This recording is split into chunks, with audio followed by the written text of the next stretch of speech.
Hey guys, so it's been I think about 6+ months since I talked about my DIY literature degree. So today I wanted to give you an update.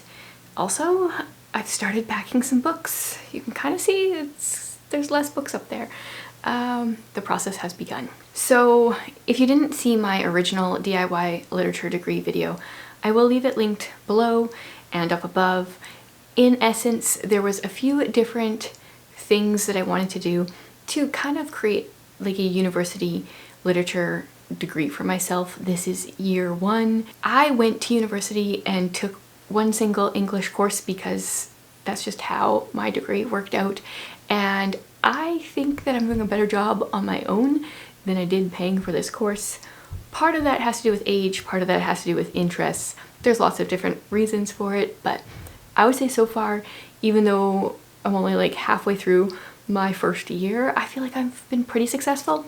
When I look at the stack, it's not huge, but creating this literature degree has been helpful. So in short, what I've decided to do each year is choose one time period of books to focus on, to pick a specialty. I gave tons of ideas in that video, but like some kind of work to focus on, and to pick a literary mentor.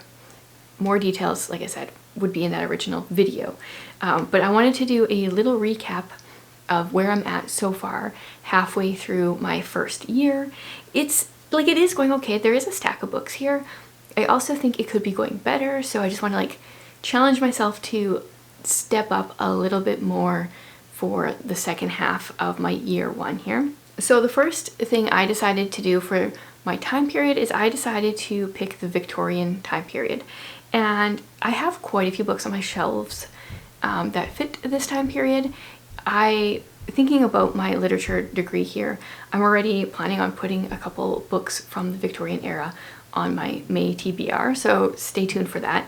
But I finished 2, which doesn't seem like a lot until you see the books, because like they were both big books. So the first Victorian time period book I read was Wives and Daughters by Elizabeth Gaskell. This is a chunker. This took me just over a month. I think I meant for it to take a month, then I thought it was going to take 2 months, and then I got sick and I sped through it. I really did enjoy most of the book. I did not enjoy the stepmother character, but that was a success. I don't think I would have read this if it weren't for this degree.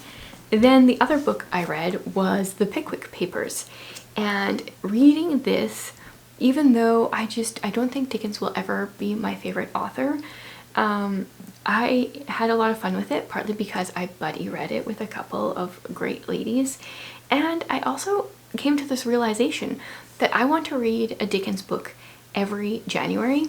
January here is usually cold and miserable, and there's not much to look forward to. You can't really do much outside, and I thought, what a great time to start a Dickens book. I have extra time in my life because there's lots of things I'm not doing because it's so cold, and so from now on, every January I'm going to start another one of his books, and maybe I'll read like a chapter depending. It worked out really well that one chapter of the Pickwick Papers a day was very manageable. We read it over January and February. Read a chapter until I'm done. So I have quite a few Dickens books on my shelf that are possibilities for next year. The only ones that I've read The Christmas Carol, whatever, Oliver Twist, The Pickwick Papers, and what's the other one? A Tale of Two Cities. I've started Great Expectations multiple times, never made it through. So I kind of want to read that one, but also I'm kind of like, maybe I should read something else before that one. I know I have David Copperfield and The Old Curiosity Shop on my shelves. And I feel like there's another one. But I packed up a lot of my big unread classics already because I figured I wouldn't read a huge classic before we move. So if you have a suggestion on a Dickens for next year, let me know. 2 books, but many pages read for the Victorian period. And then I hope to add more to the stack soon, but probably shorter ones. I also want to get to some short stories and plays and stuff from the Victorian period. I haven't done that. Oh, what I have done though is also I've read some children's literature set in this time. I've been reading Susan Coolidge. So before my degree, I read What Katie Did, and then I read What Katie Did at School a few months ago. And I have What Katie Did Next on my April TBR. So there's a couple more boxes that might get checked for my Victorian literature degree there, as well as some poetry. I did read some Alfred Lord Tennyson, and then I have a lot more poets from that time period I would like to read. I've been like scouring used bookstores for like a collection of Bronte poems. I would really like to read that, specifically Emily Bronte, but I haven't come across that. I also really like John Clare and Christina Rossetti, and I keep looking for their books and not finding them. Okay, so focus was for the Victorian period for my time period. For my specialty, oh, this was so fun researching the different specialties that I mentioned in my original video, but I decided to go with the golden age of detective fiction because that is something I've really enjoyed in the past, and I've been surprised at how bad I've been at this reading books in this from this time period. So I tried one Josephine Tay. What was it called? I think I got rid of it. Also, like a lot of these books over here and on, I'm getting rid of, but I didn't really enjoy it. It was not The Daughter of Time. She's really well known for that one. Yeah, so I know there are some that I can read. Dorothy L. Sayers, I keep meaning to continue with hers. P.G. Wodehouse, I almost picked up a bunch of his books today, but it ended up that I couldn't. So the only golden age detective fiction that I've read so far has been Agatha Christie, which is great. I love Agatha Christie, but like I haven't really pushed myself in this area. I am reading an Agatha Christie each month this year with my Windy Poplars and House of Dreams tiers over on Patreon. And so we've read The Man in the Brown Suit, A Caribbean Mystery, and there was one other one that we read so far this year, and it's just been fun. I love reading her books, and I still have a ton of her books unread on my shelf, which is also great because I'm gonna be sad when I finally finish them. So I'm doing well with my reading Agatha Christie detective fiction, not so much like her contemporaries. So I have a stack. Maybe I also packed those. This is getting confusing. I'm not gonna be able to find the books that I need anytime. Yeah, I have a stack of Dorothy L. Sayers, Josephine Tay, and at least one or two others that would work for this category. So I should get reading some of those after I unpack those books. And then my literary mentor for the year, I chose C.S. Lewis. I'm very curious to see who I choose for next year. I haven't given any thought to that yet. If you guys are doing the DIY literature degree thing with me, I would love to hear who you've chosen for a literary mentor. I could do something like L.M. Montgomery, but I feel like that's kind of just too expected. I kind of want to do something different, but also I kind of want to pick her. So I don't know, I have options. What I have read so far, in no particular order, I reread the Screwtape Letters in February, and I read them out of this annotated edition, which is actually, oops, Krista, when we did the live video chats about the Screwtape Letters, she sent us a link to the C.S. Lewis Institute. I think it was their, I'm pretty sure that's where this is from. Yeah, it's their chapter themes from the book. So I printed that out. Anyway, this is the annotated edition, and it's really great because they kind of reference where Lewis has brought up certain conversations or topics in his other works. So I found that fascinating. So reread the Screwtape Letters. Love these letters between a head demon and his nephew. Love seeing how like the spiritual world is working on like behind us and we just have no idea.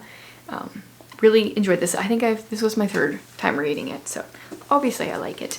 Then another one I read was On Stories and Other Essays on Literature. So I found some of these essays to be good. Other ones, I had never read the book or essay that he was referring to, so that made much less sense. But there was a couple in here that I really enjoyed, especially his On 3 Ways of Writing for Children. That one was really good.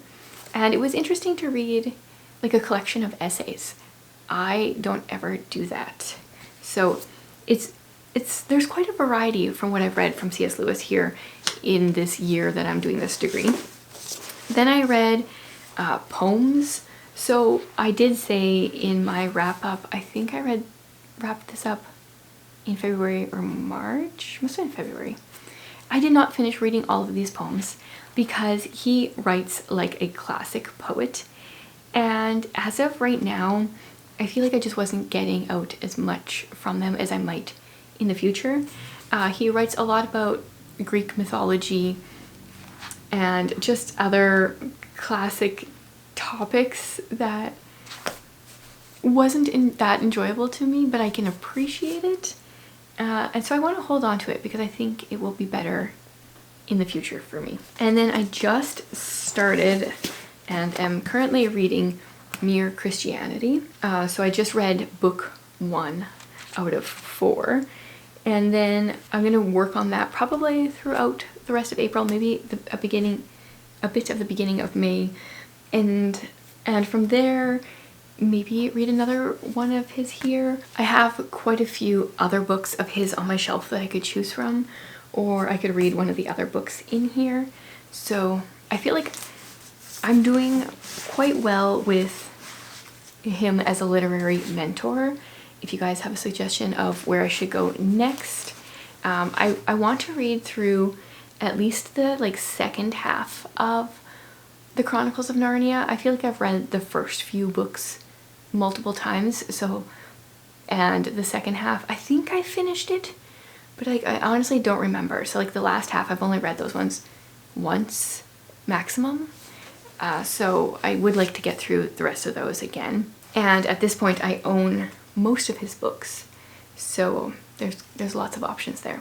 So from here, I have a couple more Victorian books I want to read before the end of my like year, which I'm just gonna go all the way through to the end of the summer, and I think start again in the fall is my plan.